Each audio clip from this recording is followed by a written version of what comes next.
Welcome to On the Fly College Edition, a podcast presented by Playfly Sports. I'm your host, Gene DeFilippo. Playfly Sports is the full-service marketing and media company bringing digitally enabled innovations to the sports industry. Welcome to On the Fly.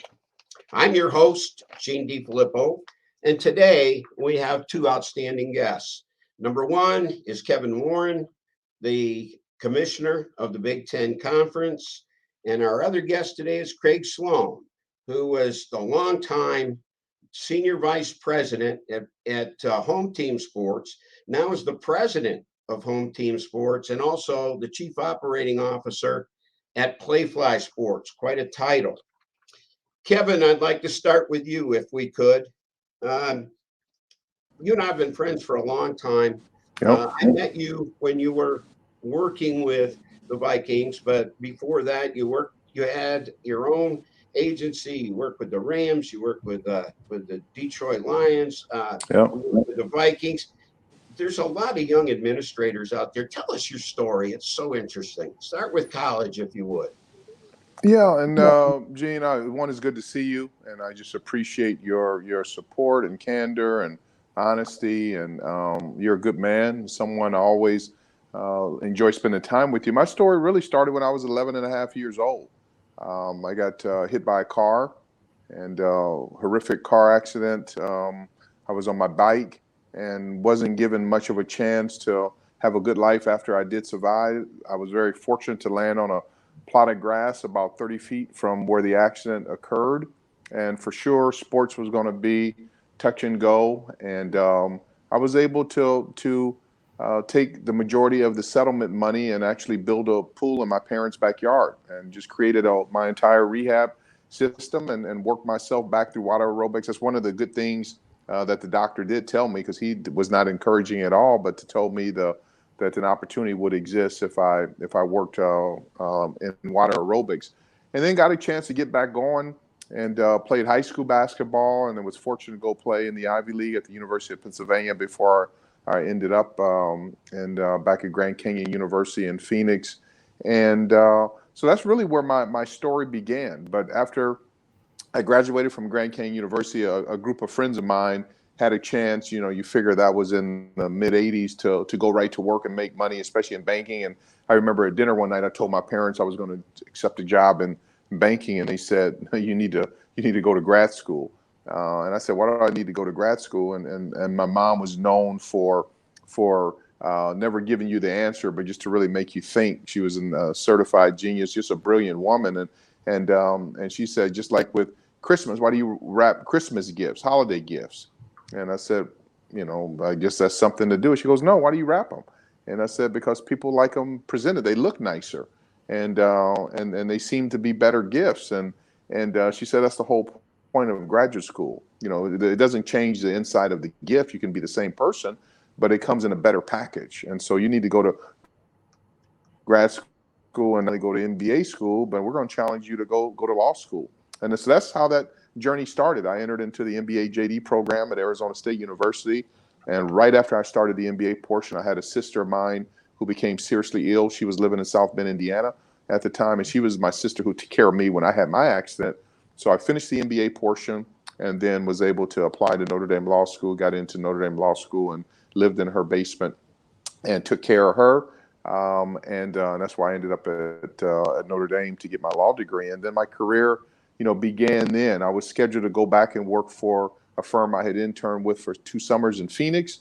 And then I got a serendipitous call from a lawyer in Phoenix who I knew and said, hey, I want to introduce you to a good friend of mine by the name of Mike Slive.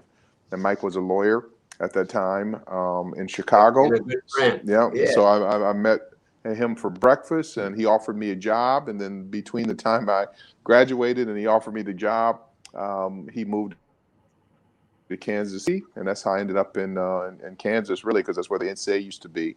And so I worked with Mike for a couple years. He left to go start Conference USA, the Great Midwest Conference. I ended up starting a sports agency. I represented players for 5 years, started with really no clients and no money, but built that up to a really good business. I ended up representing Chris Zorich, who was a great player for the Bears, formerly at Notre Dame, Will Shields, who's in the Hall of Fame now, that was an outstanding player in Nebraska, Lake Dawson. I mean, we had a really good group of players from that standpoint, and just good people. Then from there, again, got another interesting call about someone wanting to introduce me to a man by the name of Dick Vermeil, who happened to be coming out of retirement to coach at the Rams. So I went and met with him, and he offered me a job. And so I started with the St. Louis Rams. We were coming off two of the probably the worst seasons that they had, 5-11, and 4-12 were my first 2 years there when I accepted the job. The Rams and the Bengals were the losingest franchise so far in the 90s, and we were able to go 5-11 and 4-12, and third year 16-3, and we're able to win the Super Bowl. So I got a chance to really learn how to build an organization from Coach Vermeil's leadership, and then from the Rams I went to the Lions, spent 2 years there, and then back into private practice in Phoenix is where I was able to join a group, help put a group together, organize a group in conjunction with the Will family to buy the Minnesota Vikings. Worked on that deal, and then when it closed, they looked at me and said, would I mind going to Minnesota for a short period to get them set up? And I said yes. I thought it'd be maybe 6 months, no more than a year, and we ended up being there for 15 seasons. And so it was while in Minnesota I had a chance to meet you, where you all were working on the athletic director search for Mark Coyle. I was on that committee with President Eric Kaler. Then got a call from him out of the blue one day about the Big Ten opportunity after Jim Delaney was retiring after 31 years. And so in September of 2019, joined the Big Ten Conference here, worked with Jim Delaney for about a 3 or 4 month transition. He formally handed me the baton on January 2nd of 2020, seems like 20 years ago. And then 70 days later is when COVID shut the world down. So I was able to run this business normally for 70 days and then via Zoom for about 18 months. And then we opened back up in August. And so I count myself truly blessed to sit here before you now and to work for such a fine conference with incredible schools. And we've had a very, very successful year so far. Great story. Kevin, I know you are too modest to ever bring this up, but you and your wife, Greta, have been tremendous in giving back. Can you talk about the gift that you and Greta gave? We've been truly blessed, and it goes back to my mom. My mom was a librarian. She loved reading, and I'm the youngest of 7 kids, but there's a 20-year age difference between my oldest brother and me, and even between me and my next sister is like 7 or 8 years. So I was the only one in the house. So I spent a lot of time with my mom, and I was, to say the least, as a child, I had a lot of energy, and but she would tell me, go spin the globe over there, and wherever your finger lands, then get a book and read about it. And that's one of the reasons why I think Greta and I have traveled so much around the world, is because I used to read about the Louvre and Paris and all these different things, and been fortunate to be able to attend. And the reason why, I think from a giving standpoint, it goes back to my mom. At my mom's funeral, which interestingly enough is 10 years ago, yesterday was the day of her passing. But at that funeral, because I was always in the library with her, my mom gave a $25 book scholarship. And even as a kid, smart aleck kid, I would ask myself, like, really, $25? What can that really do? And at that funeral, some 50 years later, people showed up at the funeral and came up to me and my siblings, and especially others, and told them that but for that $25 book scholarship, they would not have felt that anyone was behind them and encouraged them to be able to cover their books as they went on to high school. And that really resonated with me. So Greta and I made a commitment. One of my sisters who helped take care of me as a kid, she went through a unfortunate divorce, so she actually moved back into our house. So she shared the room across the hall from my room with her and her daughter. And she passed of brain cancer. And fortunately, she knew it was getting toward the end. And so Greta and I flew to Arizona to spend time with her and ask her, like, what can we do make a difference. And she said, just do something for the kids. She then told us stories about there were some latchkey kids who were battling cancer, who would have to take 2 and 3 buses in Arizona and would, have to regurgitate and trash cans. And it was just a lonely, life. And still to this day, I wear this yellow band for brain cancer. So Greta and I made a commitment of $1 million to the Masonic Children's Hospital at the University of Minnesota. I just got a notice recently. We're over 750 grants to families, and we sponsor wig parties for young girls who've lost their hair. But it's an emergency assistance fund. So it's flights, hotels, car services, food, and we've turned it all over to the university so they don't have to call the board and meet 2 weeks from now, because people need money now. So we've played for eyeglasses to, literally everything under the, sun. So we just feel honored. That's one of the things that we've done. But, we've donated over, I think, 7,000 backpacks to underserved communities in the Twin Cities. We have, I think, 16 kids in college now on a $5,000 year scholarships they get per year for 4 years. We have 16 young students in college, and so through our Warren Family Foundation, we've been able to do a lot here, even during COVID, for shopping networks. We had some young people here in the community that were having their babies sleep in drawers, so they would pull out a drawer, put a few towels in there, and that was their bed. And so we've adopted schools here where we take care of their Chromebooks and computers and internet service and academics. We already prepaid. We had a trip all planned in 2020 to take them to Washington, D.C., because many of these young folks here on the south side of Chicago, that the school that we work with, had never been on a plane, never been in a hotel, never been to D.C. So we're taking them there to tour the African American Museum of Natural History, to tour the Holocaust Museum, and also to go to tour a couple colleges and universities. So now that hopefully we get our arms around COVID, we'll be able to take those 8th graders there to be able to have a chance to travel. So I'm a big believer is, I don't call it handouts or giving back, or we call it giving forward. And my mom would always, say to me is, I know there's a race that you'll never win, and that's a race to give more to people than God has given to you. And so that's one of the things that Greta and I have tried to do, is to just kind of overgive. And it just seems like we have just been so blessed in return, with our health and wonderful kids and opportunities. And so I'm just honored every single day that we can just help, people who need help. And that's really what life is all about. That's one of the reasons why I've continued to work, is to put us in a position where we can help those who may be less fortunate at this point in time. They say that, we're here on earth to make life better for other people. Mm-hmm. Wow, Kevin and Greta Warren have sure done that. Congratulations, Kevin. Gene, thank you. My mom always like I said, she always had these great sayings, and she would look at me and say, every time we'd be in the car driving, we'd see a hearse pass us going to the funeral. And she said, you'll never see a hearse pulling a U-Haul.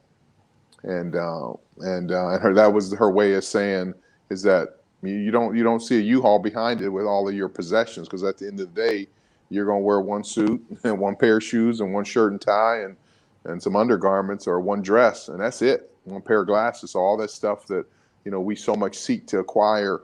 You don't see cars getting pulled behind them, or planes, or whatever the case may be. And every time I see a funeral procession, I think about my mom, and she says, you'll never see a hearse pulling a U-Haul, and that really has stuck with me to just make a difference while you can. Wow, Craig, let's go with you. Craig, you were senior vice president for Home Team Sports for years and years, and now you're the president. You're the chief operating officer at Playfly. Tell us about Home Team Sports and why Playfly would want to purchase Home Team Sports, and what all you do with Home Team Sports. Well, thanks, Gene and Kevin. Great to see you. Good to see you too. Yeah, hard to follow Kevin's comments and put it in some sort of comparison. We are on a mission to help brands, but it certainly pales in comparison to helping out in those other ways. I do think one of the things, Gene, just as far as our business goes, we have a unique business model at Home Team Sports in the sense that we are an aggregator of local content and taking that nationally. In addition to that, we have this relationship with Kevin and Francois McGillicuddy, who runs as president of the Big Ten Network, a platform that goes well beyond just traditional straight media spots and bring those opportunities and that content to market at scale. So we're very proud of the model that we've built up.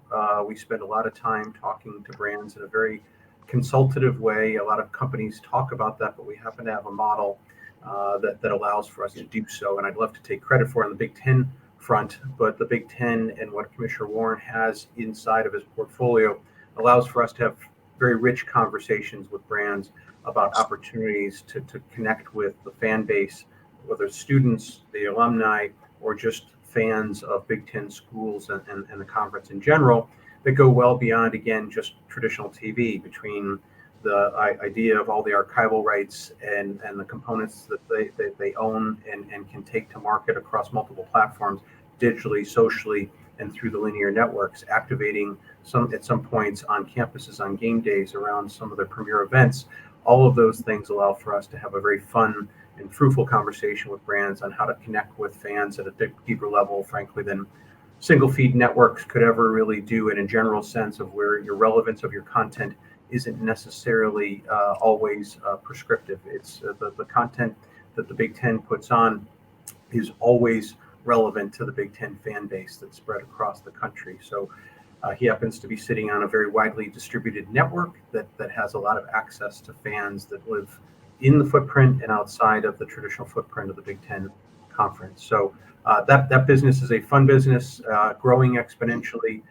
We're finding unique and new ways to create opportunities for brands to get involved, and we're finding ways to take the content that's being proliferated by the production and digital teams within the Big Ten Network and the conference to the marketplace, and having conversations that I really mean that are different than what they have as opportunities elsewhere. There's certainly a lot of opportunities for brands to come into the college space.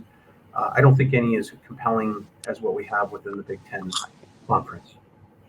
Yeah, the Big Ten is special. There's no question about it. And Kevin, before I forget, congratulations on your champion this year, the University of Michigan Wolverines. Yeah. The college football playoff. That'll be a terrific game, Michigan and Georgia. Can't wait to see that one. Yeah, that'll be a good one. Coach Harbaugh, I mean, he was, AP Coach of the Year and had a great season. And I always love the stories of people that were had to kind of battle through some adversity. It was a rough year for Coach Harbaugh last year and the Michigan Wolverines, but he held in there. Ward Manuel, the athletic director, believed in him. Mark Schlissel, the president, believed in him and gave him the proper support. He made a few tweaks in his coaching staff and had people to stay healthy. They played really well. They played well in our football champ game against Iowa. It was an incredible environment, and I'm looking forward to going to South Florida and watching Michigan play Georgia in the Orange Bowl. As a proud alumni of University of Iowa, I will admit that was a beating, and that is a quality team that he has, and it's going to be fun to watch. That's certainly they're competitive in every possible way. Yeah, Iowa had a great season, so I really have been an admirer of Coach Ferentz and the success of that program. Absolutely. Kevin, what advice would you give to a young Kevin Warren on the way up? I think it's the advice that fortunately I followed from my parents is take the long approach in life and don't make any decisions based upon money. And I think that's the advice. I mean, fortunately, my parents gave it to me because innately I wouldn't have followed it, but I'm glad that I did. So a lot of the jobs that I took, even the job with Mike Slive out of law school, that was my lowest law firm offer. And but it was the right job at the right reason for the right time with the right people was really important. And so I think that's important. That's part one. So I would say just put money to the side.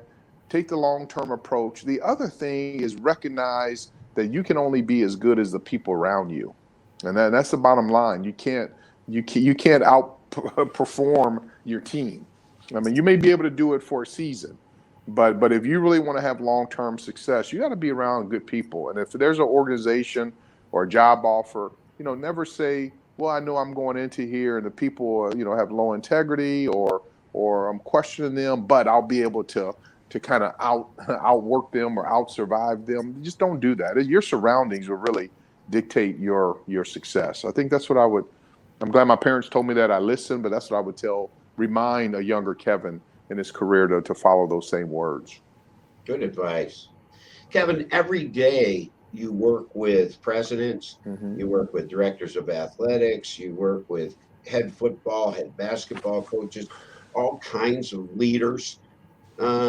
What characteristics do you believe that every successful leader should possess? What are some of those characteristics?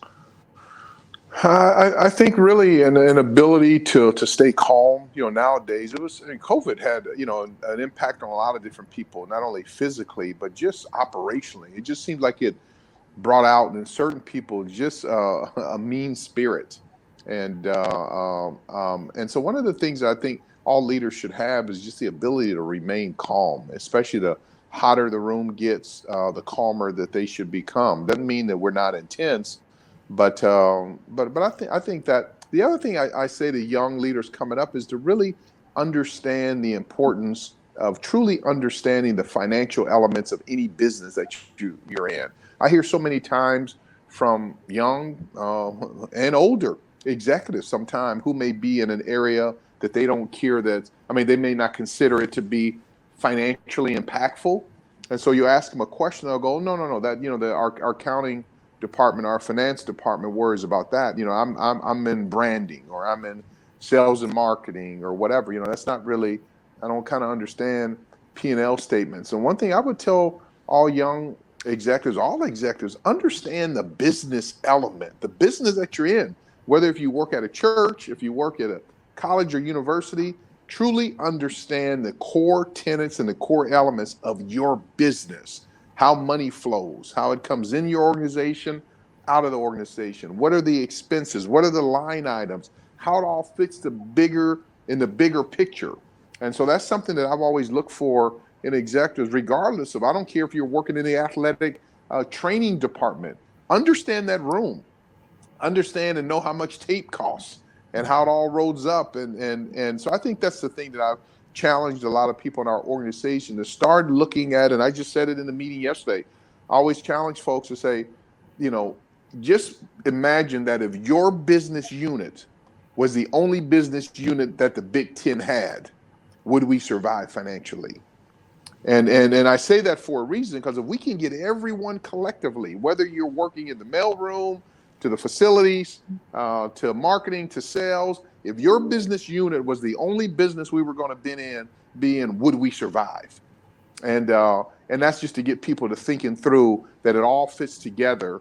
But we're in a business now. If you work for a foundation, and that's a charitable organization, but even a charity is a business, and you have to plan ahead and make sure you're compliant from a tax standpoint, and how much you don't give all your gifts away the same year you take them in. There's a certain percentage. So I think that's the biggest thing, the biggest opportunity now that people can have in all of sports is to understand the business components of it. Well said. Very well. Hey, Craig, you and I were talking off before the podcast here about how great the Big Ten conference is. You're a graduate of Iowa and with Michigan, and Michigan State is one of the schools that Playfly works with. Can you take a minute or so and tell us what Playfly is doing with Michigan State? Sure. And if I could just humor me on one element, because I love what Kevin was saying previous to this about the advice side. I think the general sense, and we have this philosophy as well, it actually helps us in our business, is just to be extremely curious and ask a lot of questions. And we always are encouraging that thought process, young executives, senior executives, to always be curious about our partners, about business in general, about our own business, and understanding. I think it's a great point of understanding how that money flows and why and what those business drivers are. So that's where it comes back to, again, if you look at even our Michigan State relationship, we are in such a better position today with what's going on within their key athletic programs, but just in general, our communication, because we were so curious about what was going to be necessary for us to help them move their business forward. And we caught a break, right? They hired an excellent coach. Thankfully, I've now wrapped him up in the football side of the program in Coach Tucker, who will be there for the next 10 years. They obviously have a stable environment around their men's and women's basketball. Those are critical components. And their Olympic sports are strong. The interest continues to be strong. The amazing thing about for us, Gene and Commissioner, is the idea of these Big Ten universities and the reach that they have within their state and then broadly within the entire country, with the size and scope of what they are, the feeling and passion points that are driven through those 4 to 5 years that students are spending on that campus, that live with them for the rest of their lives. Their connection points that will never be beat. In some ways, it's going to be one of the longest relationships that they're going to have in their entire lifetimes, is their feelings about their university and the experience that they had there, and the things that have framed up their entire life and their career paths and all of those things. So we love working with schools across the country. Michigan State happens to be a very special one for us. We are currently talking about expanding the relationship into some other business areas that we are having across our model, with ideas around looking at subscription and some things that can be done on expanding content to hit that Spartan Nation at a different level. The ideas of things that can be done to activation points across their campus. Just lots of compelling components. But at the end of the day, the main principle and main thought process goes back to that thought around process and curiosity. We are very inquisitive. We want to be the best partners that they have in their portfolio. Things that they need are now important to us, and we're there to serve their needs and broader hopes and responsibilities. Very good. Thank you. Kevin, you've had so many successes. You've been on teams that have won Super Bowls. You've built stadiums. You run your own agency. You were the COO of the Minnesota Vikings. Now you're commissioner in the Big Ten. You've had so many successes. What are some of the most rewarding experiences that you have had, or that you and Greta might have had, in your time together? That's a wonderful question. I think it's to see others do well. In one of our staff meetings just this morning, I told them, if I do my job well here, in 5 years, none of you will be here, because someone would have come and made you an offer that you really couldn't turn down. And so that's why I spend so much time with people trying to figure out what their nirvana is for them. Many people live their lives just reacting to what comes along this way, but not being intentional.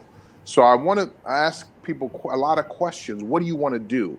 What's your 1, 3, 7, 20-year career goals? Why? Why is that important? What do your kids want to do? What do you want your life? What do you want to retire? Because I think it's through all those conversations, I'm trying to just ferret out all the information on how I can help. And so some of the things that have been most rewarding, quite naturally, is our kids are doing well. Powers graduated early from Mississippi State and did a grad transfer to Michigan State. And so he's in grad school there and playing for Coach Tucker, has another year left. Our daughter Perry graduated from Occidental and she's at Northwestern now, working on her master's degree in communication. So those are the things I'm probably most proud of. But I'll give you one example, and that's a young man by the name of Jason Cohen. Jason sent me a letter right after he had gotten out of law school and went to Rutgers University.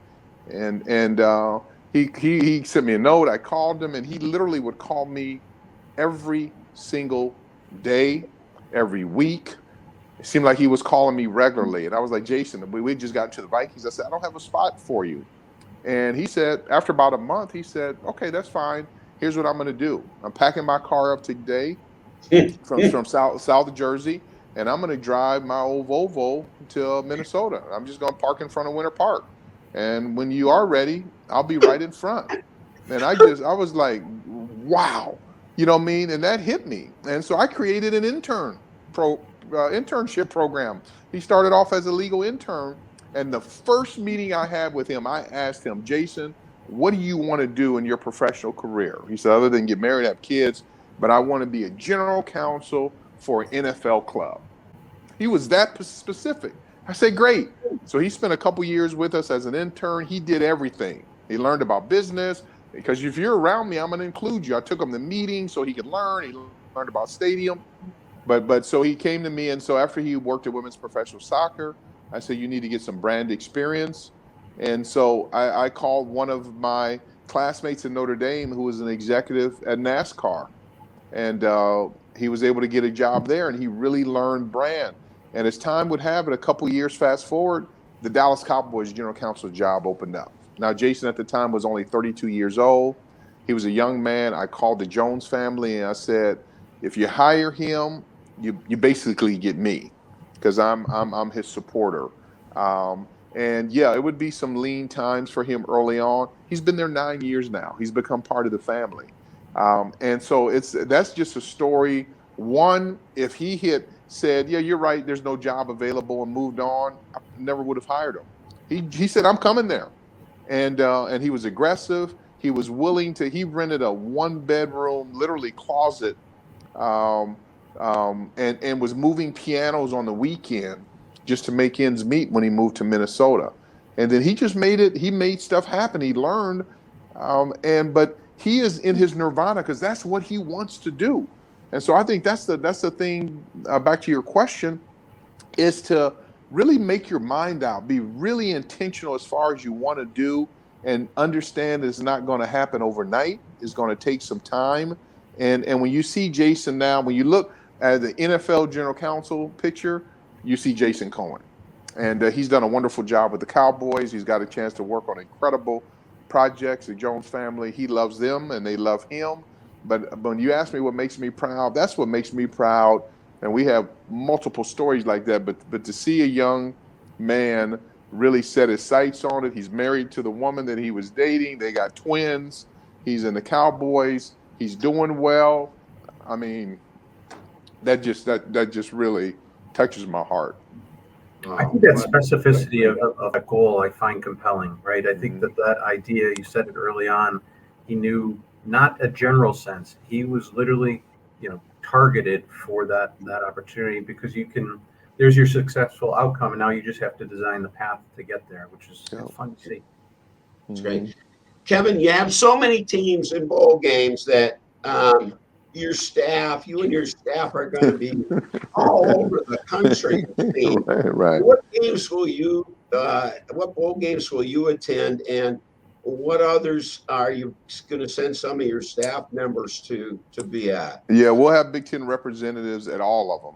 So we'll be in full force at every single one of them. That's one of the things when I got here, I told our staff, you can go to any bowl game you want to, because I'm a big believer is that for you to really understand the hard work it takes to get to a bowl game, you got to go see it in action.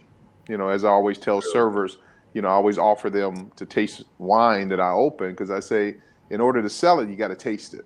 And that's the same thing here. You got to understand it. So we'll have staff at every one. My schedule is going to get really interesting starting next week, because my plan is to basically go to the Peach Bowl for a day to practice, to touch point. I wanted to make sure I touched, really points with all of our New Year's Six bowls, and so swing there to see Coach Tucker. It'd be great to see my son also practice, but make some touch points with our friends in the Peach Bowl. And that's only going to be for a day, because then I got to get to South Florida. There are a couple events there for the Orange Bowl. And then I'm going to fly from South Florida to Los Angeles, because there's that President's Dinner there. I'm flying back to South Florida for the actual game on the 31st. And then I'm flying back to Pasadena for the Rose Bowl on the 1st. Kevin, you were awesome. I knew you'd be great. You were amazing. I hope we can publish this and get it everywhere. Everybody needs to hear your comments. Is there anything that you would like to say, Kevin, that I didn't ask you or give you a chance to say? No, I think the only thing I would say is that we're entering a unique time in college athletics, pro athletics. And we need talented leaders. We need people who can lead with their head and heart. There's going to be some incredible opportunities. This is not 10 years ago when people are going to be in the same job for the next 20, 30 years. There are going to be so many opportunities that exist. So I think these are times for people to make good career changes. These are time for young people to really get in sports. So this is a great time to be in sports and be as creative, dream, strive for nirvana, work hard. And so I would encourage people to become the best that they can be. Great. Craig, is there anything that you'd like to say? It's actually dovetailing off of what Commissioner Warren just said. I think if you look at what's going to happen in the next just few years, the consumer, the fan is going to win. The amount of innovation that continues to serve them and give them more opportunities to engage is incredible. I think if you're a young person looking to get into sports, the traditional routes are still going to be there for you, but you now have a plethora of new opportunities that are going to be in front of you that could be coming through audio means, digital means, social means, activation means, and beyond anything that would have been there to Commissioner Warren's point about 10 years ago. So opportunities abound. It keeps us up at night a little bit, trying to figure out how to stay ahead of that curve. But in the same breath, it's certainly a lot better than the staid way that it could have been. So agree. Kevin and Craig, thank you. Yeah. Thank you. Thank you. Great. Kevin, you're amazing. No, thank you. Thank you. Craig, I appreciate you. Gene, thank you. Love to your family. And I really appreciate you. And you really setting the tone for many of the things that both Craig and I do today. And so you're a trailblazer. You're a wonderful human being. And anything I can do, thank you so much. I really appreciate it. I look forward to seeing you soon. I want to thank Commissioner Warren and Craig Sloan for being on our podcast this afternoon. Commissioner, you are one heck of a great person, and all of us wish you the very best. We're out of time on this week's On the Fly College Edition. I'm your host, Gene DeFilippo. Thanks for your time this time, and we'll see you next time.